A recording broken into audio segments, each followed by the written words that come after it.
OSS fertility చికిత్సలో అత్యంత విశ్వసనీయమైన ఎక్స్పర్ట్స్. దశాబ్దానికి పైగా 40,000 కంటే ఎక్కువ జంటలకి కుటుంబం అనే అద్భుతమైన బంధాన్ని ఏర్పరచుకోవడంలో సహాయం చేసింది. Times of India ranking survey 2021లో దక్షిణ భారతదేశంలో #1 ఫర్టిలిటీ క్లినిక్ గా నిలిచింది. అన్ని భద్రతా ప్రోటోకాల్స్ ని అనుసరిస్తూ ఇప్పుడు డొమినోస్ పైన అంజయ్య రోడ్, ఒంగోలులో ప్రారంభ ఆఫర్ గా ఉచిత రిజిస్ట్రేషన్, కన్సల్టేషన్ తో పాటు IUI. మరిన్ని వివరాలకి కాల్ 7992979929. శ్రీ సత్య లైవ్ కార్యక్రమానికి స్వాగతం. మన స్టూడియోలో ఉన్నారు Oasis fertility centre doctor Deepika Boppara, MS OBG, FA, FMAS, FRM garu. Oasis fertility centre నుంచి వచ్చారండి. ఇన్ఫెర్టిలిటీ సమస్యతో బాధపడుతున్న వారు కనుక ఎవరైనా ఉన్నట్లయితే కనుక 9063599199 కి కనుక కాల్ చేసినట్లయితే మీ సందేహాలకి డాక్టర్ గారు సమాధానాలు ఇస్తారు. నమస్తే డాక్టర్. నమస్తే అండి, అందరికీ నమస్కారం. నేను doctor Deepika Boppana, Oasis fertility సెంటర్లో clinical head and fertility specialist Ongole బ్రాంచ్కి. సత్య కేబుల్ టీవీ ద్వారా మీతో ఇంటరాక్ట్ అవుతున్నందుకు చాలా ఆనందంగా ఉందండి. సో ఈ ఓయాసిస్ ఫెర్టిలిటీ సెంటర్లో మేము ముందుగా ఇది 12 సంవత్సరాల క్రితం 2009లో హైదరాబాద్లో స్థాపించబడింది. అది అభివృద్ధి చెంది ఈరోజు 25 సెంటర్లు, మన ఒంగోలులో 25వ సెంటర్ కింద స్థాపించబడింది. ముఖ్యంగా ఆడవాళ్ళు కానివ్వండి, మగవాళ్ళు కానివ్వండి, ఏ టెస్ట్లు చేయించుకోవాల్సింది? టెస్ట్ చేసుకోవాల్సింది ఇనీషియల్ టెస్టింగ్లో కనుక చూసుకుంటే, ఒకటి ఓవరీస్ ఎలా ఉన్నాయి, యూట్రస్ ఎలా ఉన్నాయి, ఓవరీస్లో ఫాలికల్స్ అంటే ఎగ్స్ ప్రొడ్యూస్ చేసే ఫాలికల్స్ ఎన్ని ఉన్నాయి అన్నది చూసుకుంటాం స్కాన్ ద్వారా. సో అలాగే ఎగ్ రిలీజ్ అవుతుందా లేదా అన్నది కూడా చూసుకోవాల్సి ఉంటుంది. అట్లాగే ట్యూబ్స్ ఎట్లా ఉన్నాయి అంటే ట్యూబ్స్ ఓపెన్గా ఉన్నాయా, పేటెంట్గా ఉన్నాయా లేదా అన్నది చూసుకోవాలండి.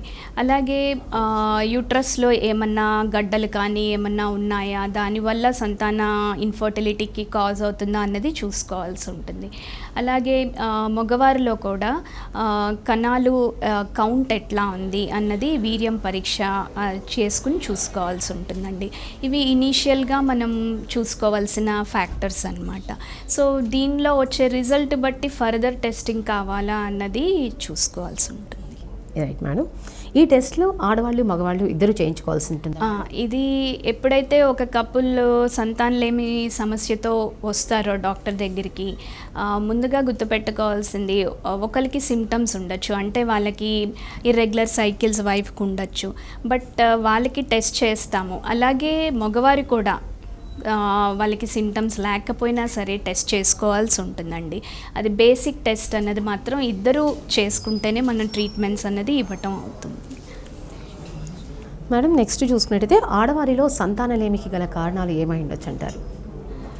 ఇందాక చెప్పినట్టుగా ఈ టెస్ట్లు బేసిక్గా మనం ఎగ్స్ ఎట్లా ఉన్నాయి, ఈ ట్యూబ్స్ ఎట్లా ఉన్నాయి ఎందుకు చూసుకుంటామంటే, సో ఆడవాళ్ళల్లో యూజువల్గా కొంతమందిలో ఎగ్ రిలీజ్ అవ్వకపోవడం, ఎగ్ డెవలప్ అయ్యి ఆ యొక్క సైకిల్లో రిలీజ్ అవ్వకపోవడం యానోవులేషన్ అంటాము.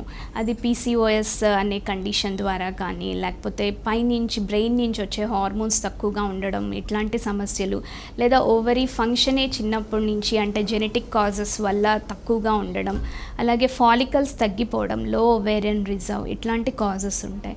అట్లాగే ట్యూబ్లో బ్లాక్స్ ఉండడం కానీ అలాంటి కాజెస్ వల్ల కూడా ఉంటుంది. అట్లాగే ఎండోమెట్రియోసిస్ అనే కండిషన్, సివియర్ గ్రేడ్ ఎండోమెట్రియోసిస్ కానీ, ఇట్లాంటి కండిషన్స్లో ఓవేరియన్ రిజర్వ్ తగ్గడము, దానివల్ల సంతానలేని సమస్యలు రావచ్చండి.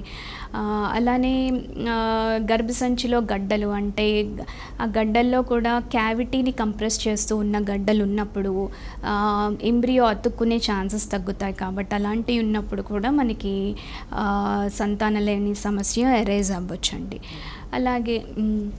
అలాగే అంటే ట్యూబ్కి ఓవరీకి ఉన్న రిలేషన్ డిస్టర్బ్ అయినప్పుడు, అంటే ప్రీవియస్ సర్జరీస్ వల్ల కానీ ఏమైనా అతుకులు ఏర్పడినప్పుడు కూడా అది ఎగ్ ఎంటర్ అవ్వలేక ట్యూబ్లోకి ఆ సమస్య రావచ్చు. డాక్టర్ గారు, మరో ప్రశ్న, మగవారిలో సంతానలేమికి గల కారణాలు ఏమై ఉండొచ్చు అంటారు? జనరల్గా ఇందాక చెప్పినట్టుగా మగవారిలో ఒకటి కౌంట్ అన్నది చూసుకోవడం అందుకే ఇంపార్టెంట్ అండి. వాళ్ళల్లో కౌంట్ తక్కువగా ఉండడం లేదా కొంతమందిలో జీరో ఉండడం ఇట్లాంటి కండిషన్స్ ఉంటాయి. సో దీనికి గల కారణాలు అగైన్ ఏమన్నా వాళ్ళ స్పర్మ్ ప్రొడ్యూస్ అయ్యేది టెస్టిస్ నుంచి. సో టెస్టిస్ నుంచి ప్రొడ్యూస్ అవ్వడానికి బ్రెయిన్ నుంచి వచ్చే హార్మోన్స్ ఇంపార్టెంట్. సో ఆ హార్మోన్స్ ఏమన్నా పలు కారణాల వల్ల తక్కువగా ఉండడం, అంటే స్ట్రెస్ వల్ల కానీ లేకపోతే అదర్ అనారోగ్య సమస్యల వల్ల కానీ దీర్ఘకాలిక అనారోగ్య సమస్యలతో కానీ ఏమైనా మెడిసిన్స్ వాడినప్పుడు తక్కువగా ఉండొచ్చు. అలాగే ట్యూమర్స్ ఏమన్నా ఉన్నప్పుడు తక్కువగా కావచ్చు.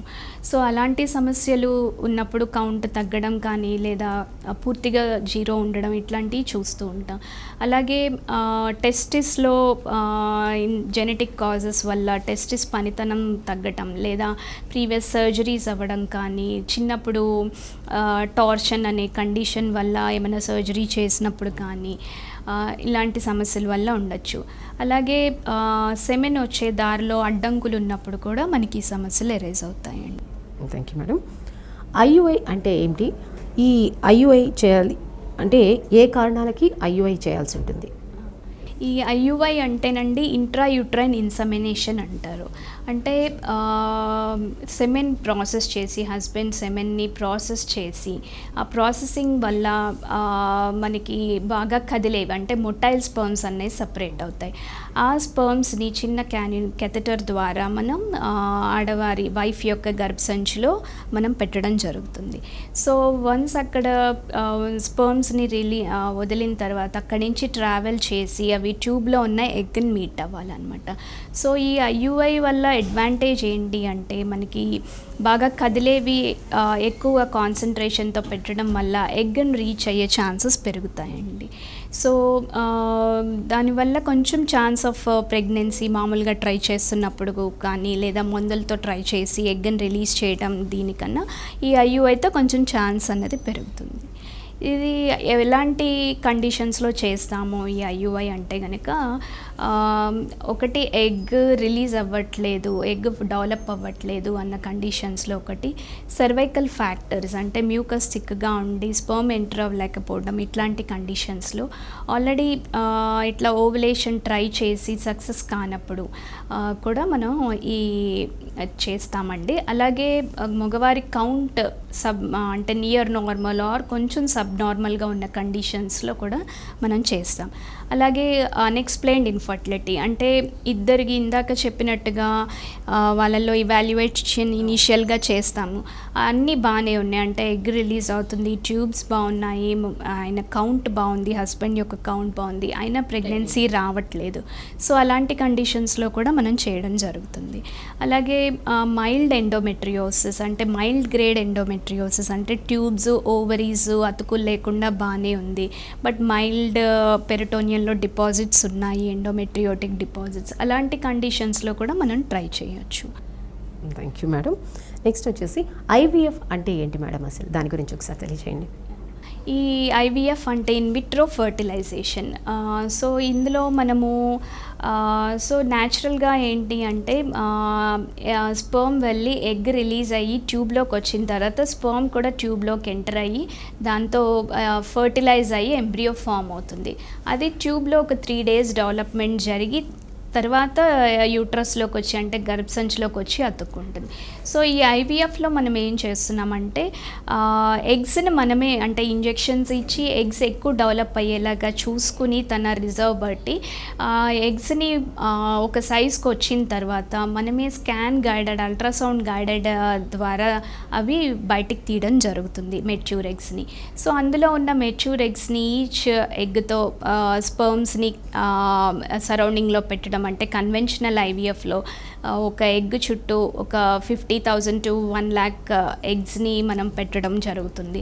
సో అక్కడ న్యాచురల్ ప్రాసెసింగ్ ద్వారా ఎగ్ సెలెక్ట్ చేసుకుని స్పర్మ్ ఫర్టిలైజ్ అవ్వడం జరుగుతుంది.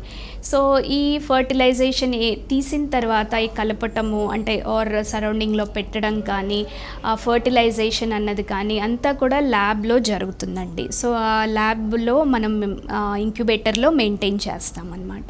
సో దానికి అప్రోప్రియేట్ టెంపరేచర్ కానీ ఇట్లాంటి కండిషన్స్ మెయింటైన్ చేస్తూ మనం ల్యాబ్ని మెయింటైన్ చేస్తాం. సో అట్లా కలిపిన తర్వాత ఫర్టిలైజ్ అయ్యి అది ఎంబ్రియో కింద డెవలప్ అవటం, అంటే పిండం కింద డెవలప్ అవడం చూస్తామన్నమాట ల్యాబ్లో. సో ఎదర్ తీసిన 4th డే ఆర్ డే కానీ ఆర్ 6th డే మళ్ళీ దాన్ని అసెస్ చేయడం జరుగుతుంది. అంటే డే 3 4th డే చేసినప్పుడు డే 3 ఎంబ్రియో స్టేజ్కి వచ్చిందా లేదా అన్నది చూస్తాం. సో అలానే కొన్ని ల్యాబ్స్లో డే 5 వరకు చూస్తాం. సో ఆ డే 5 వరకు వచ్చిందా స్టేజ్ అన్నది చూసుకుంటాం. సో ఇట్లా వచ్చిన ఎంబ్రియోస్ని తన గర్భసంచిలో, వైఫ్ యొక్క గర్భసంచిలో పెట్టడం జరుగుతుంది. సో పెట్టిన 2 వీక్స్కి మళ్ళీ బ్లడ్ టెస్ట్ ద్వారా అది ప్రెగ్నెన్సీ కింద డెవలప్ అయిందా లేదా అన్నది చూసుకుంటామండి. సో డైరెక్ట్గా ఐవీఎఫ్లో ఎగ్స్ని బయటకు తీసి మనమే ల్యాబ్లో స్పర్మ్తో కలపటం జరుగుతుందన్నమాట. అది ఎంబ్రియో క్రియేట్ అయిన తర్వాత తన గర్భసంచిలో డైరెక్ట్గా పెట్టడం. సో ఇది ఐవీఎఫ్ అండి. డాక్టర్ గారు, ఐవీఎఫ్ అనేది ఏ కారణాలకి చేయాల్సి ఉంటుందంటారు? ఎస్ అండి, ఐవీఎఫ్ కనుక చూసుకుంటే ఆడవాళ్ళల్లో కారణాలు ఏమై ఉండొచ్చు. ఒకటి, ట్యూబ్స్ బ్లాక్ ఉండడం, అంటే బియాండ్ రిపేర్ చేయడానికి కూడా లేనంతగా మనకి ట్యూబ్స్ బ్లాక్ అయి ఉండడం వల్ల, బైలాటరల్ ట్యూబల్ బ్లాక్స్ ఉండడం వల్ల మనం చేయాల్సి రావచ్చు. అట్లానే మనకి సివియర్ గ్రేడ్ ఎండోమెట్రియోసిస్, ఇందాక మైల్డ్ గ్రేడ్కి ఐయుఐ ఎట్లా ట్రై చేయడం, సివియర్ గ్రేడ్ ఎండోమెట్రియోసిస్ ఉన్నప్పుడు ఐవీఎఫ్కి వెళ్ళాల్సి ఉంటుందండి. అట్లాగే ఓవులేషన్ ప్రాబ్లమ్స్ ఉండి అదర్ ట్రీట్మెంట్స్ ఫెయిల్ అయినాయి అంటే కనుక కూడా మనం ఐవీఎఫ్కి వెళ్ళాల్సి ఉంటుంది.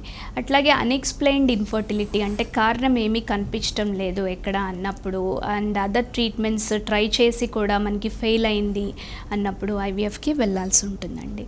అలాగే రిజర్వ్ తక్కువ ఉంది, తన యొక్క ఒవేరియన్ రిజర్వ్ తక్కువ ఉంది, అంటే ఫాలికల్స్ ఆల్రెడీ తక్కువ ఉన్నాయి. అలాంటప్పుడు చిన్న ట్రీట్మెంట్స్కి సక్సెస్ అనేది చాలా తక్కువగా ఉంటుంది. సో అలాంటి కండిషన్స్లో కూడా ఐవీఎఫ్కి వెళ్ళాల్సి ఉంటుందండి. అలానే మగవారిలో కనుక చూసుకుంటే కౌంట్ అన్నది చాలా తక్కువగా ఉండడము, లేకపోతే 0 ఉండడం, ఇట్లాంటి కండిషన్స్లో కూడా వెళ్ళాల్సి ఉంటుంది. Yeah sure. Hello hello hello, ఎవరు మాట్లాడుతున్నారండి? హలో, నమస్కారం అమ్మా. సార్ నమస్తే సార్, చెప్పండి సార్, మీ పేరు? నా పేరు బాబు అమ్మా. బాబు గారు చెప్పండి సార్. అమ్మా, ఇప్పుడు ఒక చిన్న డౌట్. ఇంతకుముందు ఇలాంటి సౌకర్యాలు మనకి విజయవాడ, హైదరాబాద్ లేదా చెన్నై లాంటి మహానగరాల్లో మాత్రమే ఈ సౌకర్యం ఉండేది. ఓకే. ఈ వసతి ఏర్పాటు చేయడం అనేది ముందుగా వారికి అభినందనలు. డాక్టర్ గారు ఇక్కడే ఉన్నారు. మేడం గారికి, మా హాస్పిటల్ యాజమాన్యానికి అభినందనలు. నాకు ఒక చిన్న డౌట్ అమ్మా. సార్ చెప్పండి సార్. తెలుసుకున్నాం మెడికల్ విషయాలు. చెప్పండి సార్. టెస్ట్ బేబీకి, సరోగసీకి, ఈ మూడికి కొంచెం ఏం డిఫరెన్స్ ఉందనేది నేను నాలెడ్జ్ కోసం, తెలుసుకోవడం కోసం, నేను గమనిస్తున్నామా, అందుకోసం డాక్టర్ గారు చెప్తారు. బాబు గారు నమస్కారం అండి, నేను డాక్టర్ దీపిక. సో బాబు గారు అడిగింది ముందుగా థ్యాంక్స్ అండి. బాబు గారు, మీరు అడిగిన ప్రశ్నకి, అంటే ఐవీఎఫ్కి సరోగసీకి ఏంటి డిఫరెన్స్ అన్నది అడిగారు. సో ఐవీఎఫ్గా ఇందాక చెప్పినట్టుగా ఎగ్స్ అన్నది బయటికి తీసి దాన్ని మనం ల్యాబ్లో కల్చర్ చేసి, అంటే స్పర్మ్తో కలిపి కల్చర్ చేసి ఎంబ్రియోని క్రియేట్ చేస్తామండి. సో ఆ ఎంబ్రియోని వైఫ్ యొక్క యూట్రస్లో ప్లేస్ చేయడం జరుగుతుంది. సో ఈ సరగసీ అన్నది, ఈ సరగసీ ఇప్పుడు ప్రస్తుతం ఇండియాలో మనకి ఓన్లీ ఆల్ట్రియిస్టిక్ సరగసీ మాత్రమే ఉంది. అంటే ఎదర్ క్లోజ్ రిలేటివ్ ఆర్ ఫ్రెండ్లోనే సరగసీ చేయాలన్న రూల్ అన్నది మనకి కొత్తగా వచ్చిందండి. కమర్షియల్ సరగసీ అన్నది బ్యాన్ చేశారు. సో ఇందులో ఏంటి అంటే కనుక ఎంబ్రియోని సరగేట్ మదర్లో పెడతాం, అంటే ఆవిడ యొక్క ఎగ్స్ మనం వాడుకోము. సో ఎంబ్రియోని ఎదర్ తీసుకున్న కపుల్, రెసిపియంట్ కపుల్ వాళ్ళ నుంచి కానీ, ఇంటెండింగ్ కపుల్ నుంచి వచ్చిన ఎగ్స్ ఎంబ్రియోస్ కానీ, or donor oocyte plus sperm అట్లా వచ్చిన ఎంబ్రియోస్ని కానీ ఆ సరగేట్ మదర్లో పెట్టడం జరుగుతుందండి. సో ఆ 9 months ప్రెగ్నెన్సీ మనం మానిటర్ చేసుకుని డెలివరీ చేస్తాం.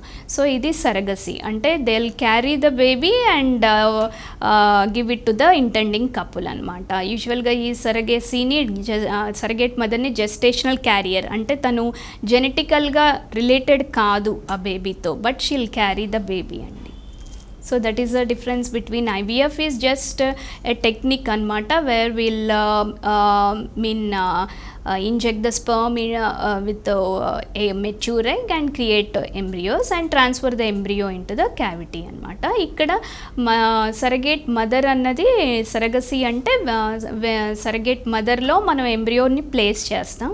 So she will carry the pregnancy for 9 months. After delivery she will give the baby to the intending couple. అంటే ఏ కపుల్ అయితే వాళ్ళని ఇచ్చేసుకున్నారో ఆ కపుల్కి ఇవ్వడం జరుగుతుంది. ఓకే, థ్యాంక్ యూ డాక్టర్ గారు. డాక్టర్ గారు, నెక్స్ట్ చూసినట్టయితే ఒక ఐవీఎఫ్ సెంటర్ని మనం ఏ విధంగా సెలెక్ట్ చేసుకోవాలంటారు? ఒకటి డెసిషన్ తీసుకోవడం, ఐవీఎఫ్కి వెళ్ళడం డెసిషన్ తీసుకోవడం ఒక ఎత్తు అయితే ఐవీఎఫ్ క్లినిక్ని సెలెక్ట్ చేసుకోవడం అన్నది కూడా చాలా ఇంపార్టెంట్ అండి. సో ఎటువంటి క్లినిక్ని సెలెక్ట్ చేసుకోవడం అన్నది కూడా important.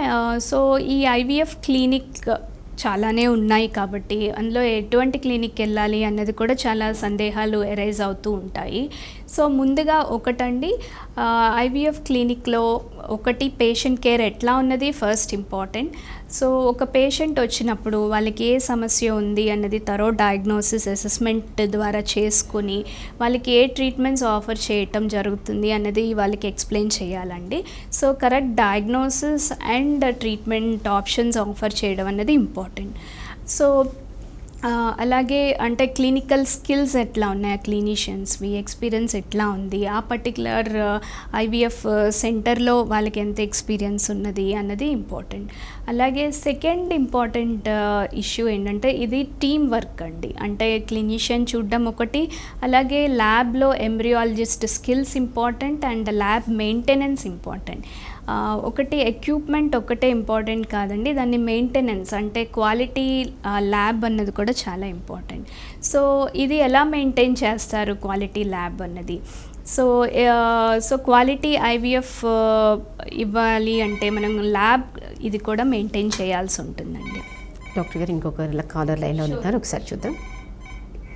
Hello hello hello madam చెప్పండి, మీ పేరండి? హలో, నా పేరు రాణి అండి. మేడం చెప్పండి. డాక్టర్ మారండి, గుడ్ మార్నింగ్ చెప్పండి. డాక్టర్ గారు ఇక్కడే ఉన్నారు, చెప్పండి. మార్నింగ్ అండి. ఓకే ఓకే మేడం, నా డౌట్ ఏంటంటే ప్రెగ్నెన్సీగా మేము ఉన్నప్పుడు బ్లడ్ కంటెంట్ అనేది మంచిగా ఉంటుంది. తర్వాత ఆఫ్టర్ ప్రెగ్నెన్సీ మనకి అనీమియా అనే ఒక ప్రాబ్లం ఉంటుంది. అది సాల్వ్ అవ్వాలి అంటే మనం ఎలాంటి జాగ్రత్తలు తీసుకోవాలి? అంటే ఆఫ్టర్ ప్రెగ్నెన్సీ తర్వాత బ్లడ్ కంటెంట్ తగ్గే ప్రాబ్లమ్స్ రాకుండా ఉండాలంటే ఎలాంటి జాగ్రత్తలు తీసుకోవాలి అని చెప్పుకోవాలి. అదే ప్రెగ్నెన్సీ తర్వాత అంటే డెలివరీ తర్వాత బ్లడ్ అండ్ కంటెంట్ తగ్గుతుంది అంటున్నారు. అంటే ఎనీమియా అంటే బ్లడ్ పర్సంటేజ్ తగ్గటము ఎందుకు అవుతుంది, అది ఏం జాగ్రత్తలు తీసుకోవాలి? జనరల్గా మనం ఫర్టిలిటీ ట్రీట్మెంట్స్కి వెళ్ళే ముందే అన్నీ చూసుకోవడం జరుగుతుంది. అంటే ఎనీమియా ఉంటే కరెక్ట్ చేసుకోవడం, వాళ్ళ డయాబెటిక్ అయితే కనుక వాళ్ళ షుగర్స్ నార్మల్ లెవెల్స్కి తీసుకురావటం అన్నది అసెస్ చేసుకుని మనం ఎంబ్రియో ప్లేస్ చేయడం జరుగుతుందండి. అలాగే ప్రెగ్నెంట్ అయిన తర్వాత జనరల్గా అంటే స్పాంటేనియస్ కన్సెప్షన్ అంటే న్యాచురల్గా వచ్చిన ఐవీఎఫ్తో వచ్చిన వాళ్ళకి మన ఇండియన్ గైడ్లైన్స్ ఫాక్సీ గైడ్లైన్స్ బట్టి వాళ్ళకి ఐరన్ ట్యాబ్లెట్స్ ఇవ్వడం జరుగుతుందండి. సో ఫ్రమ్ సెకండ్ ట్రైమిస్టర్ అంటే 12 వీక్స్ తర్వాత నుంచి వాళ్ళు కంపల్సరీ ఐరన్ సప్లిమెంటేషన్స్ తీసుకోవాలి. Iron tablets and folic acid tablets అవి తీసుకోవాల్సి ఉంటుంది. అండ్ డెలివరీ తర్వాత అంటున్నారు. సో డెలివరీ అప్పుడు ఏమైనా బ్లీడింగ్ ఎక్కువైనా లేకపోతే యూజువల్గా పీపీహెచ్ అట్లాంటివి ఏమైనా వచ్చినా తగ్గే ఛాన్సెస్ ఉంటాయి. సో అందుకనే ఉమెన్ని ముందు నుంచి ఈ ఐరన్ సప్లిమెంటేషన్స్ ఇచ్చి డ్యూరింగ్ ప్రెగ్నెన్సీ ప్రిపేర్ చేయడం జరుగుతుంది. సో యూజువల్లీ మోర్ దాన్ 10 అన్నది మెయింటైన్ అవ్వాలి అండి హెచ్బి హిమోగ్లోబిన్ పర్సంటేజ్. సో అట్లా తగ్గినప్పుడు వాడుతున్న వాళ్ళకి తగ్గినట్టయితే కనుక డ్యూరింగ్ ప్రెగ్నెన్సీ వాళ్ళకి ఎదర్ ఇప్పుడు ఐరన్ సుక్రోజ్ ఇంజెక్షన్స్ కానీ ఇంకా తక్కువగా ఉంది అంటే బ్లడ్ అరేంజ్ చేసుకుని బ్లడ్ పెట్టడం. సో వాళ్ళు డెలివరీ టైంకి సో వాళ్ళ హెచ్పి పర్సంటేజ్ నార్మల్ రేంజ్కి వచ్చేటట్టు చూసుకోవడం. అండ్ డెలివరీ తర్వాత తగ్గితే అయితే కనుక కూడా యూజువల్గా డెలివరీ తర్వాత కూడా ఐరన్ సప్లిమెంటేషన్స్ కంటిన్యూ చేయాల్సి ఉంటుందండి, iron and calcium. So at least అంటే వాళ్ళ 3 months 6 weeks to 3 months వరకు వాడాల్సి ఉంటుంది. వాళ్ళ ఎనీమియా కరెక్ట్ కాకపోతే కనుక అప్పుడు కూడా మనం ఇన్ఫ్యూషన్స్ కానీ అట్లా ఇవ్వాల్సి ఉంటుంది. అలాగే 6 months వరకు కూడా ఒకసారి తక్కువ ఉంటే సప్లిమెంటేషన్ ఇవ్వాల్సి ఉంటుంది. అలాగే యూజువల్గా డైట్లో కూడా మనం ఈ ఐరన్ రిచ్ ఫుడ్స్ అనేవి తీసుకోవాలండి. గ్రీన్ లీఫీ వెజిటబుల్స్ కానీ జాగరీ ఇట్లాంటి డైట్ అనేది కూడా మెయింటైన్ చేయాలి. యూజువల్గా డెలివరీ తర్వాత చాలామంది ఇవి తింటే బేబీకి ప్రాబ్లం, ఫీడింగ్ ఇస్తున్నప్పుడు ప్రాబ్లం అవుతుందని. బట్ ఐరన్ కంటెంట్ ఉన్న ఫుడ్స్, ప్రోటీన్ రిచ్ ఫుడ్స్ అన్నవి తీసుకోవాల్సి ఉంటుందండి. డైట్ కూడా చాలా ఇంపార్టెంట్. విన్నారు కదండి, డాక్టర్ గారు చెప్పింది కనుక పాటించినట్లయితే కనుక మీకు చాలా యూజ్ అవుతుంది. మౌనిక్ గారు, డాక్టర్ గారు ఉన్నారు, మాట్లాడండి. హలో మౌనిక్ గారు, నమస్తే అండి. మేడం నమస్తే మేడం, నేను ఒంగోలు నుంచి కాల్ చేస్తున్నాను. చెప్పండి మౌనిక గారు. మ్యామ్ నాకు మ్యారేజ్ అయ్యి 10 years అవుతుంది. ఓకే అండి. రెగ్యులర్ సైకిల్స్ ఉన్నాయి, బట్ మా హస్బెండ్ వచ్చేసి ఆర్మీలో వర్క్ చేస్తారు. ఇయర్లీ వన్స్ ట్వైస్ మాత్రమే వస్తారు, అదర్ కాంప్లికేషన్స్ ఏం లేవు. ఓకే. ఐయుఐకి వెళ్ళాలి అంటే మా మెయిల్ పార్ట్నర్ అవైలబుల్ ఉన్నప్పుడు సెమెన్ కలెక్ట్ చేసి తర్వాత ప్రాసెస్ చేసుకునే ఫెసిలిటీ మన దగ్గర ఉందా? ఎస్ అండి, అదే అంటే ఆయన మీ దగ్గర అంటే ఆర్మీలో కాబట్టి maybe they will come on the leave for few days అంటున్నారు. సో ఇట్లాంటి టైంలో అంటే స్పర్మ్ క్రయో ప్రిజర్వేషన్ అంటే ఫ్రీజింగ్, సెమెన్ ఫ్రీజింగ్ అనే ఫెసిలిటీ ద్వారా మనం ఫ్రీజ్ చేసుకుని తను ట్రీట్మెంట్స్కి వెళ్ళినప్పుడు అది మనం చేసుకుని నార్మల్ కండిషన్కి తీసుకొచ్చి ఆ శాంపుల్ వాడుకోవచ్చు అండి. సో ఆ ఫెసిలిటీ మన దగ్గర ఉందండి. సో దీన్ని semen cryopreservation or semen freezing అని కూడా అంటారు. మేడం, అలాంటప్పుడు మీరు ఏ ట్రీట్మెంట్ చెప్పడం జరుగుతుందంటారు? జనరల్గా ట్రీట్మెంట్స్ అన్నవి it depends on the age of the couple, age of the wife and husband అండి. అలాగే మ్యారేజ్ అయ్యి ఎంతకాలం అయ్యింది అది చాలా ఇంపార్టెంట్, ఆ 2 factors. And third important factors ప్రీవియస్గా ట్రీట్మెంట్స్ ఏం తీసుకున్నారు, వాళ్ళలో ఉన్న ప్రాబ్లం ఏంటి అన్న దాన్ని బట్టి డిపెండ్ అయ్యి ఉంటుందండి. సో ఇందాక అడిగిన ప్రశ్న సగంలోనే మనం ఆపేస్తున్నాము, ఐవీఎఫ్ క్లినిక్ని ఎలా సెలెక్ట్ చేసుకోవాలి అని. ఒకటి అలాగే ల్యాబ్ గురించి చెప్పుకున్నప్పుడు ఒక టీమ్ వర్క్ లాగా ఉండాలండి. సో క్వాలిటీ కంట్రోల్ టీమ్ అన్నది ఆ పర్టికులర్ చైన్ ఆఫ్ ఫర్టిలిటీ సెంటర్స్కి ఉందా లేదా అన్నది చూసుకోవాలండి. And third important technology update అన్నది ఉండాలండి ఎప్పటికప్పుడు. అలాగే టెక్నాలజీ అంటే చాలా వస్తూ ఉంటాయి, బట్ ప్రతిదీ మనకి క్లినికల్గా ప్రాక్టీస్లోకి తీసుకురాలేం. బికాజ్ దానివల్ల పేషెంట్కి ఎంత అడ్వాంటేజ్ ఉంది, దానివల్ల ఇంప్రూవ్మెంట్ ఉందా రిజల్ట్స్, లేకపోతే అలానే ఉన్నదాన్ని జడ్జ్ చేసే ఒక క్లినికల్ ఎక్స్పర్ట్ టీం అన్నది ఉండాలండి. సో అలాంటి టీం ఉన్నప్పుడు మనం జడ్జ్ చేయగలం. బికాజ్ టెక్నిక్స్ అన్నీ తెచ్చినా కూడా పేషెంట్కి కాస్ట్ అన్నది పెరుగుతుంది, బట్ అది ఎంత యూస్ఫుల్, నిజంగా యూస్ఫుల్లా కాదా అని జడ్జ్ చేసే క్లినికల్ టీం కూడా మనకి ఉండాలండి. సో అట్లాగే రిజల్ట్స్ ఎట్లా ఉన్నాయి ఆ పర్టికులర్ టీమ్ సెంటర్కి. అలాగే ఫోర్త్ ఇంపార్టెంట్ ట్రాన్స్పరెన్సీ, అంటే అన్నీ చెప్పగలుగుతున్నారా. ఇప్పుడు క్వాలిటీ అంతా మెయింటైన్ చేసినప్పుడే పేషెంట్కి అన్నీ డిస్ప్లే చేసే ధైర్యం ఉంటుంది ఏదైనా.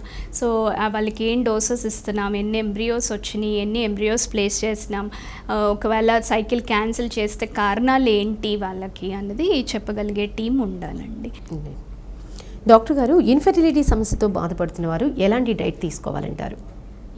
సో ఎప్పుడైనా కానీ ఒకటి మదర్ ప్రెగ్నెన్సీకి ప్రిపేర్ చేస్తున్నాం కాబట్టి వైఫ్ని తన యొక్క వెయిట్ ఆప్టిమమ్గా ఉండాలి. యూజువల్గా బాడీ మాస్ ఇండెక్స్ ద్వారా అది మనం చూస్తాం. సో నార్మల్గా అబౌవ్ 18 and below 25 అట్లా మెయింటైన్ చేస్తూ ఉండాలండి, 18 to 25 మధ్యలో. సో ఆ డైట్ కూడా ఒకవేళ వెయిట్ ఎక్కువ ఉంటే లో క్యాలరీ డైట్ తీసుకోవడం, బ్యాలెన్స్డ్ డైట్ తీసుకోవడం అన్నది చేయాలి. సో యూజువల్గా vitamin E and vitamin C rich foods కానీ, విటమిన్ డి మెయింటైన్ సప్లిమెంట్స్ కానీ తీసుకోవటము, అలాగే బ్యాలెన్స్డ్ డైట్ తీసుకోవడం, జంక్ ఫుడ్ని అవాయిడ్ చేయటము, అలాగే active life like sedentary life స్టైల్ని అవాయిడ్ చేసి ఉండడము అన్నది చూసుకోవాలి. అలాగే హస్బెండ్ కూడా ఏమైనా స్మోకింగ్, ఆల్కహాల్ ఇట్లాంటివి ఉన్నప్పుడు అవాయిడ్ చేయాలండి. బికాజ్ అవి కూడా స్మోకింగ్ వల్ల కూడా కౌంట్ అన్నది బాగా తగ్గటము అన్నది గమనిస్తూ ఉంటాం. అలాగే ఈ స్మోకింగ్ అంటే ఆడవారిలో కూడా ప్యాసివ్ స్మోకింగ్ అంటే ఆ గాలిని మనం పీల్చినా కానీ, ఆ స్మోక్ యొక్క వచ్చే ఫ్యూమ్స్ని మనం పీల్చినా కానీ వాళ్ళలో ఓవరీస్లో ఉన్న ఫాలికల్స్ తగ్గడం అన్నది మనం గమనిస్తూ ఉంటాం. Right madam. అలాగే ఎలాంటి జాగ్రత్తలు తీసుకోవాలంటారు? ఇప్పుడు డైట్ చెప్పారు కదా, డైట్తో పాటు ఎలాంటి జాగ్రత్తలు తీసుకోవాలి? అలాగే ఐవీఎఫ్కి వెళ్ళినప్పుడు ఒకటి హెల్దీ లైఫ్ స్టైల్ అనేది ఎంత ఇంపార్టెంటో అట్లాగే వాళ్ళ స్ట్రెస్ మేనేజ్మెంట్ కూడా చాలా ఇంపార్టెంట్ అండి. సో స్ట్రెస్ లెవెల్స్ ఎక్కువ ఉండడం వల్ల మనకి ఏ ట్రీట్మెంట్స్ అయినా కానీ సక్సెస్ అన్నది తగ్గటం కొన్ని స్టడీస్లో మనం చూస్తున్నాం. సో అలాగే స్ట్రెస్ ఫ్రీగా ఎలా ఉంటారు, సో వాళ్ళ అంటే ఒక్కొక్కరికి ఒక్కొక్క దానిలో థెల్ ఫీల్ హ్యాపీ లైక్ డాన్సింగ్, లేకపోతే సింగింగ్, లేకపోతే watching TV or serials, what ever it is. So వాళ్ళు స్ట్రెస్ ఫ్రీగా ఉండడం అన్నది మనం ఇంపార్టెంట్ అండి. అలానే తనకి ఈ ట్రీట్మెంట్స్ వెళ్తున్నప్పుడు బికాజ్ చాలా పేషెన్స్తో వెళ్ళాలి. బికాజ్ ట్రీట్మెంట్స్ వెళ్తున్నప్పుడు వాళ్ళకి ఎంతో టెన్షన్ అన్నది ఉంటుంది, ప్రెగ్నెన్సీ వస్తుందా ఎట్లాగా అన్నది. సో మీకు ఏ డౌట్స్ ఉన్నా డాక్టర్ గారితో క్లారిఫై చేసుకుని ఆ ట్రీట్మెంట్ గురించి పూర్తిగా తెలుసుకుని వెళ్ళటం మంచిదండి. ఎందుకంటే ఒక ట్రీట్మెంట్స్కి వెళ్తున్నప్పుడు పాజిటివ్సే కాదు, మనం నెగిటివ్స్ కూడా ఆ పేషెంట్కి ఏమున్నాయి అన్నది చెప్పాల్సి ఉంటుంది. బికాజ్ హోప్ ఇవ్వాలి కానీ ఫాల్స్ హోప్ అన్నది మనం ఇవ్వకూడదు అనమాట. సో అందుకని స్ట్రెస్ మేనేజ్మెంట్ కూడా చాలా ఇంపార్టెంట్ అండి. థ్యాంక్ యూ డాక్టర్ గారు. ఊబకాయం, ఒబేసిటీతో ఎటువంటి ఇబ్బంది ఉంటుందంటారు? ఒబిసిటీ అంటే ఇందాక చెప్పినట్టుగా బిఎంఐ అబౌట్ 25-30 అట్లా ఉన్నప్పుడు జనరల్గా ఫీమేల్లో కనుక చూస్తే కనుక ఒకటి ప్రెగ్నెన్సీలో వచ్చే కాంప్లికేషన్స్ కూడా ఉంటాయండి ఒబిసిటీ వల్ల. బికాస్ తనని ప్రెగ్నెన్సీకి మనం రెడీ చేసినాం కాబట్టి ప్రెగ్నెన్సీ వచ్చే కాంప్లికేషన్స్ కూడా మనం అసెస్ చేయాల్సి ఉంటుంది. రిస్క్ ఆఫ్ హైపర్ టెన్షన్ కానీ, ప్రీటర్మ్ లేబర్స్ కానీ, లేదా డయాబెటీస్, జెస్టేషనల్ డయాబెటీస్ అంటే ప్రెగ్నెన్సీలో వచ్చే డయాబెటీస్, ఇవి ఛాన్సెస్ ఒబిసిటీలో ఎక్కువ ఉంటాయండి. అలాగే ట్రీట్మెంట్స్కి వెళ్తున్నప్పుడు అంటే ఫర్టిలిటీ ట్రీట్మెంట్స్ మీద ఎటువంటి ఇంపాక్ట్ ఉంటుంది, న్యాచురల్గా ఎటువంటి ఇంపాక్ట్ ఉంటుంది అంటే యూజువల్గా ఈ ఒబిసిటీ వల్ల మనకి లోపల హార్మోన్స్ ఇంబ్యాలెన్స్ కూడా క్రియేట్ అవుతుందండి. దానివల్ల ఓవులేషన్ అన్నది జరగదు. డాక్టర్ గారు కాలర్ రిసీవ్ చేసుకుందాం. Hello hello hello hello hello madam చెప్పండి, ఎక్కడి నుంచి మాట్లాడుతున్నారు? మేడం చెప్పండి, డాక్టర్ గారు ఉన్నారు, మాట్లాడండి. హలో, నమస్తే అండి. డాక్టర్ గారు ఉన్నారు, మాట్లాడండి.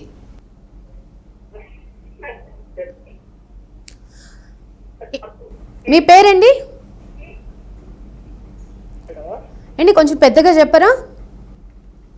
మాకు మ్యారేజ్ అయ్యి 5 years అవుతుందండి. ఓకే.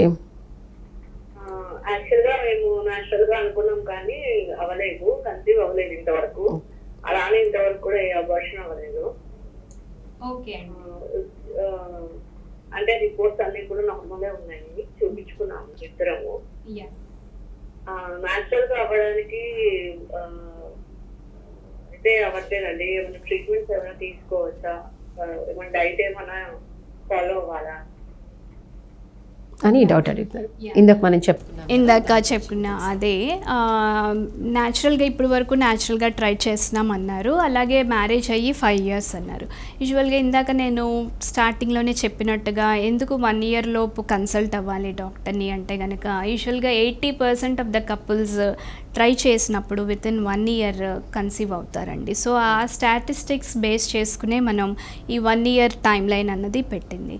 సో 5 years అయ్యింది బట్ ఏం ట్రీట్మెంట్స్ తీసుకోలేదు అంటున్నారు. డెఫినెట్గా ట్రీట్మెంట్స్ తీసుకోవాలండి. బికాజ్ 5 years అయ్యింది కాబట్టి నెక్స్ట్ అంటే తన ఇప్పటి వరకు చేసిన టెస్ట్లన్నీ నార్మల్గా ఉన్నాయి అంటున్నారు. సో నెక్స్ట్ మనం ఐయుఐ ట్రై చేయొచ్చా యూజువల్గా, లేదా ఐవీఎఫ్కి వెళ్ళాల్సి ఉందా ఏంటి అన్నది చూసుకోవాలండి డెఫినెట్గా. అన్నట్టుగా. యూజువల్గా ఐయుఐ కూడా మనం పేషెంట్ యంగ్గా ఉండి, అంటే ఏజ్ లెస్ దాన్ 35 ఉండి, తన రిజర్వ్ బాగుండి, ట్యూబ్స్ బాగుండి, అలాగే కౌంట్ బాగున్నప్పుడు దాని సక్సెస్ రేట్ బాగుంటుందండి.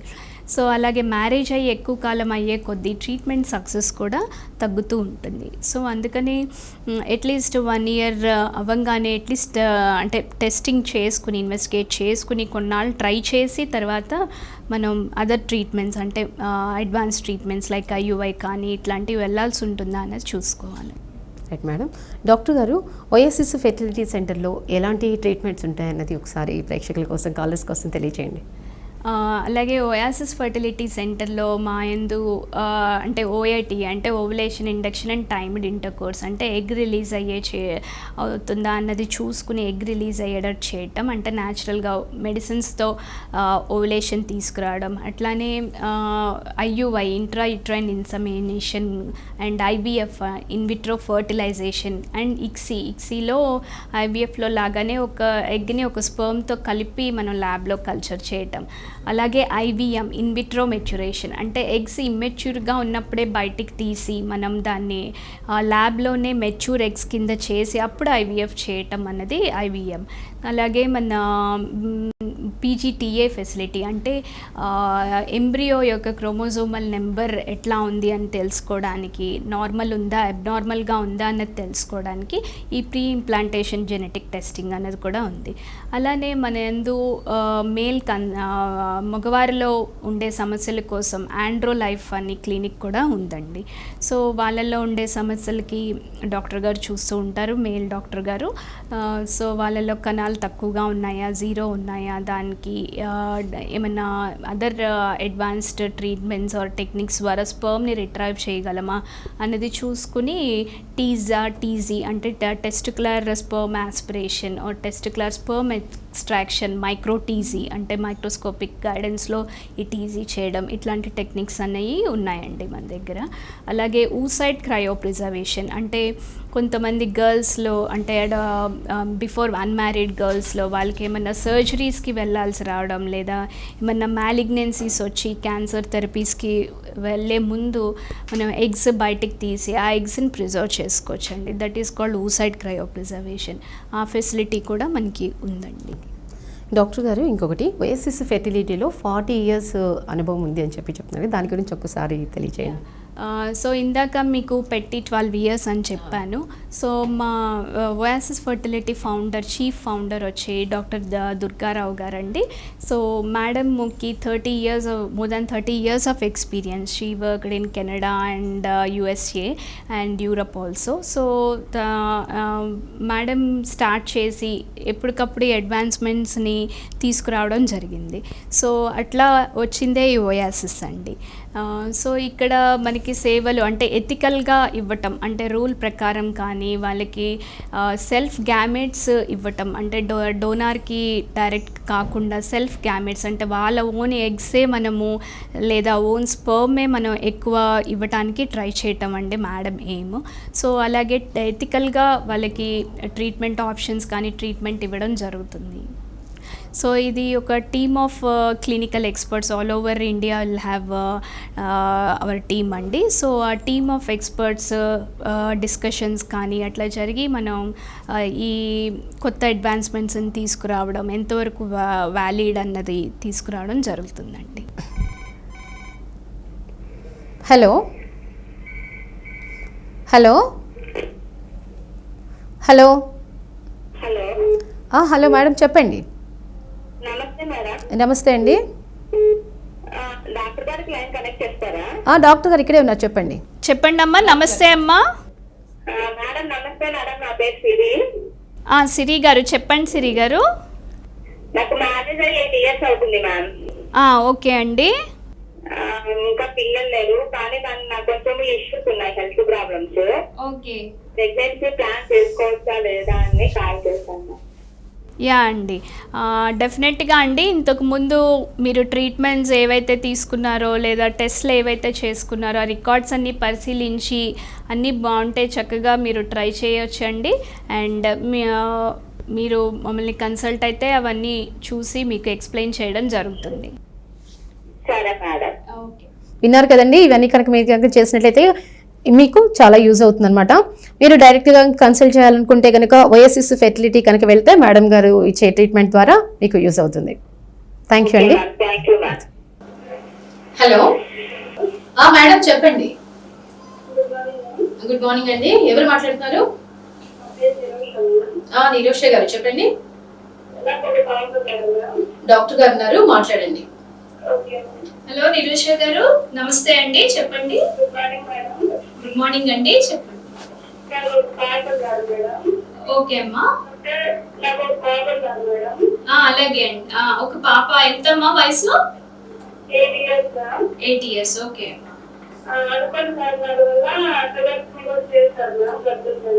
ఓకే అమ్మా. తర్వాత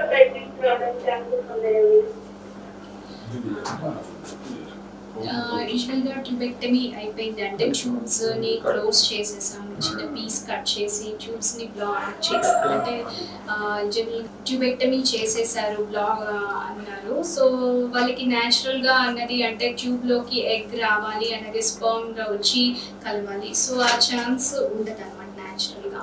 సో వాళ్ళలో 2 ఆప్షన్స్ అంటే ఒకటి ట్యూబ్ని మళ్ళీ రీకెనలైజ్ చేయగలరు లాప్రోస్కోపిక్ పద్ధతి ద్వారా, కానీ అట్లా రీకెనలైజ్ చేయగలరు. అది కూడా ఇట్ డిపెండ్స్ అండి, వాళ్ళ ఏజ్ ఎంత, ఏజ్ ఆఫ్ ద పేషెంట్, అట్లానే ఎన్నాళ్ళు అయ్యింది ఆ ట్యూబ్ ఇచ్చేసి, అలాగే మిగతా ఎండోమెట్రియోసిస్ ఇట్లాంటి కండిషన్స్ ఏమన్నా ఉన్నాయా, అట్లాగే బ్లాక్ ఎక్కడుంది అంటే ఆ ట్యూబ్ని ఎక్కడ కట్ చేయడం జరిగింది, దాన్ని బట్టి డెసిషన్ తీసుకోవడం జరుగుతుంది. యూజువల్గా రీకెనలైజేషన్ అన్నది ఇంకా పేషెంట్ అంటే లెస్ దాన్ 35 years, అట్లానే తనకి ట్యూబ్ లైగేషన్ చేసి కూడా తక్కువ కాలమే అయ్యింది. అలాగే ఇట్లా డిసీజెస్ అంటే ఎండోమెట్రియోసిస్ ఇట్లాంటి లేవు, అతుకులు లేవు అన్న ఉన్నప్పుడు అంటే ఆ బ్లాక్ కూడా యూజువల్గా ఐడియల్గా మనకి 2 వైపులు అంటే కట్ చేసాము, ఆ 2 వైపులు ఇప్పుడు మనం అతకాలి. సో సేమ్ డయామీటర్ ఉన్న ప్లేస్లోనే చేశారా అనేది కూడా ఇంపార్టెంట్ అండి. సో ఎప్పుడైతే అంటే రీకెనలైజేషన్ ద్వారా చేసినప్పుడు ట్యూబ్స్ మీద సర్జరీ అయినప్పుడు డెఫినెట్గా ఒకవేళ ప్రెగ్నెన్సీ పాజిటివ్ వస్తే, ఎందుకంటే వాళ్ళలో ఛాన్సెస్ ఆఫ్ ఎక్టోపిక్ ప్రెగ్నెన్సీ అనేది ఎక్కువ ఉంటుంది కాబట్టి జాగ్రత్తగా మానిటర్ చేసుకోవాల్సి ఉంటుందండి. అండ్ సెకండ్ ఆప్షన్ అన్నది అంటే ఇదర్ రీకెనలైజేషన్కి వాళ్ళు ఫిట్ అయ్యారా లేదా అన్నది చూసుకోవాలి. ఒకవేళ కాని పక్షంలో వాళ్ళు ఐవీఎఫ్కి వెళ్ళాల్సి ఉంటుందండి. ఒకవేళ రీకెనలైజేషన్ చేసి అయినా కానీ రాలేదు అంటే కూడా ఐవీఎఫ్కి వెళ్ళాల్సి ఉంటుందండి. సో ఆ పేషెంట్ దేనికి ఫిట్ అవుతారు అంటే బికాజ్ ట్యూబల్ రీకెనలైజేషన్తో కొన్ని రిస్కులు ఉంటాయి, అంటే like ectopic pregnancy chances risk అనేది డెఫినెట్గా ఉంటుందండి. సో అట్లాంటి ఛాన్సెస్ చూసుకుని మనం వెళ్ళాల్సి ఉంటుంది. ఇదర్ రీకెనలైజేషన్కి ఫిట్ అవుతుందా తను, లేదు డైరెక్ట్ ఐవీఎఫ్కి వెళ్ళాల్సి ఉంటుందా అన్నది చూసుకోవాలి. థ్యాంక్ యూ డాక్టర్ గారు. డాక్టర్ గారు ఇంకొకటి, ఐయుఐ ఎన్నిసార్లు చేయించుకోవచ్చు అంటారు? ఇది ఐయుఐ అన్నది ఇందాక చెప్పినట్టుగా చాలా సింపుల్ ప్రొసీజర్ అండి. సో ప్రాసెస్డ్ సెమెన్ని మనం గర్భసంచిలో ప్లేస్ చేస్తాం. సో ఇది ఎన్నిసార్లు చేయొచ్చు అంటే ఏ ట్రీట్మెంట్ అయినా అంటే సంతానం లేని సమస్యకి ఒక ట్రీట్మెంట్ ఆప్షన్ మనం ఇచ్చినప్పుడు మనం వాళ్ళకి సక్సెస్ రేట్స్ కూడా చెప్పాల్సి ఉంటుందండి. సో దాన్ని బేస్ చేసుకునే మనం ట్రీట్మెంట్స్ ఆఫర్ చేయడం అనేది జరుగుతుంది. సో ఎన్నిసార్లు అంటే జనరల్గా 3 to 4 times ఆఫ్ ఐయుఐకి మనకి సక్సెస్ రేట్స్ అన్నవి ఉంటాయండి. ఆ తర్వాత ఎన్నిసార్లు చేసినా అంటే more than 4 మనం చేసినా కానీ దాని సక్సెస్ రేట్స్ అంత ఎక్కువ ఉండవండి. సో జనరల్గా రికమెండెడ్ కానీ స్టడీస్ చెప్తున్నది ఫస్ట్ 3 to 4 cyclesలో సక్సెస్ అనేది ఎక్కువగా ఉంటుంది. డాక్టర్ గారు, ఇన్ఫెర్టిలిటీ సమస్యతో బాధపడే వాళ్ళకి మీరిచ్చే సలహాలు, సూచనలు? ఇన్ఫర్టిలిటీ సమస్యతో బాధపడుతున్నప్పుడు ఒకటి తొందరగా డాక్టర్ గారిని కన్సల్ట్ అవ్వాల్సి ఉంటుందండి. సో వాళ్ళకి ఎట్లా ఉన్నాయి ఈ కండిషన్ అంటే ఇందాక చెప్పినట్టుగా బేసిక్ ఇన్వెస్టిగేషన్స్ ఎలా ఉన్నాయి, లేదా అందులో ప్రాబ్లం ఉంది, మిగతా ఇన్వెస్టిగేషన్స్ ఏమి అవసరం ఉంటాయి అన్నది డెఫినెట్గా డాక్టర్ గారిని కన్సల్ట్ అవ్వాల్సి ఉంటుందండి. అండ్ డెసిషన్ కూడా టైమ్లీ తీసుకుంటే దానికి ఉండే సక్సెస్ రేట్స్ వేరుగా ఉంటాయి. సపోజ్ లైక్ తన రిజర్వ్ తక్కువగా ఉంది, ఉంది. అలాంటప్పుడు మనం ఎందుకంటే రిజర్వ్ తక్కువ ఉంది, ఎవ్రీ సైకిల్లో తన ఫాలికల్స్ అనేది తగ్గిపోతాయి. సో అట్లాంటప్పుడు ఆ టైమ్లీ డెసిషన్ అన్నది ఇంపార్టెంట్ అండి. తర్వాత అంటే బాగా ఫాలికల్స్ తగ్గిన తర్వాత తను ట్రీట్మెంట్స్కి వెళ్ళిన ఐవీఎఫ్తో కూడా మనకి సక్సెస్ తక్కువ ఉంటాయి. బికాజ్ ఐవీఎఫ్ సక్సెస్ కూడా depends on the number of follicles. But అటువంటి వారికి కూడా మనం ట్రీట్మెంట్స్ ద్వారా మనం ప్రెగ్నెన్సీ తెప్పించి ఉన్న కేసెస్ చాలా ఉన్నాయండి. బట్ టైమ్లీ డెసిషన్ అన్నది ఇంపార్టెంట్ ఎప్పుడైనా కానీ. డాక్టర్ గారు, ఇంకొక ప్రశ్న. ఓయాసిస్ ఫెర్టిలిటీ వాళ్ళు ఉచిత క్యాంప్స్ కూడా నిర్వహిస్తుంటారు కదా, దాని గురించి ఒకసారి చెప్పండి మేడం. యాక్చువల్గా నేషనల్ ఇన్ఫర్టిలిటీ అవేర్నెస్ వీక్ అనేది లాస్ట్ వీక్ జరిగిందండి. సో అంటే ఇన్ఫర్టిలిటీతో ఉన్న వాళ్ళు చాలాసార్లు కపుల్స్ బయటికి రాలేకపోవడం, లేదా ఎవరిని ఫ్రెండ్స్ చేసుకోలేకపోవడం, లేదా రిలేటివ్స్ని దూరం చేసుకోవడం, అంటే బయటికి వెళ్ళినప్పుడు వాళ్ళు ఇంకా లేరా అని అడిగినప్పుడు ఆ ఉండే ట్రామా కానీ సైకలాజికల్ స్ట్రెస్ కానీ చాలా ఉండడం గమనించాము. సో ఈ అవేర్నెస్ ప్రోగ్రామ్ ద్వారా అంటే సంతానం లేని సమస్యకి చాలా పరిష్కారాలు ఇప్పుడు ఉన్నాయి కాబట్టి వాళ్ళు బయటకు వచ్చి వాళ్ళు ధైర్యంగా డాక్టర్ దగ్గరికి వచ్చి ట్రీట్మెంట్స్ తీసుకోవాలని ఈ నేషనల్ అవేర్నెస్ ప్రోగ్రామ్ అనేది జరిగింది. ఒక అవగాహన దీని కింద రన్ చేశారండి. సో ఎప్పుడైతే ఈ ట్రీట్మెంట్స్కి వెళ్తున్నాము అంటే ఇన్ఫీరియర్గా ఫీల్ అవ్వాల్సిన అవసరం లేదండి. బికాజ్ ఇన్ఫర్టిలిటీ సమస్య చాలా కపుల్స్లో చూస్తున్నాం. సో దానికి మీరు ఫీల్ అవ్వాల్సింది లేదు. ధైర్యంగా డాక్టర్ గారితో కన్సల్ట్ అయ్యి మీ యొక్క ట్రీట్మెంట్స్ని మీరు తెలుసుకోవచ్చు. అట్లానే ఇప్పుడు ఉచిత క్యాంప్స్ గురించి అడిగారు మేము.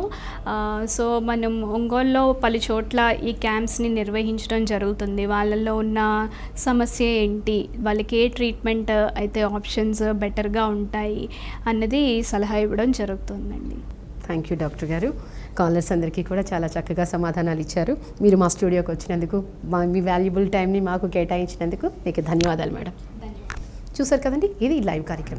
ఓఎస్ఎస్ ఫర్టిలిటీ చికిత్సలో అత్యంత విశ్వసనీయమైన ఎక్స్పర్ట్స్. దశాబ్దానికి పైగా 40,000 కంటే ఎక్కువ జంటలకి కుటుంబం అనే అద్భుతమైన బంధాన్ని ఏర్పరచుకోవడంలో సహాయం చేసింది. Times of India ranking survey 2021లో దక్షిణ భారతదేశంలో నంబర్ 1 ఫర్టిలిటీ క్లినిక్ గా నిలిచింది. అన్ని భద్రతా ప్రోటోకాల్స్ ని అనుసరిస్తూ ఇప్పుడు డొమినోస్ పైన అంజయ్య రోడ్, ఒంగోలులో ప్రారంభ ఆఫర్ గా ఉచిత రిజిస్ట్రేషన్, కన్సల్టేషన్ తో పాటు IUI. మరిన్ని వివరాలకి కాల్ 7992979929.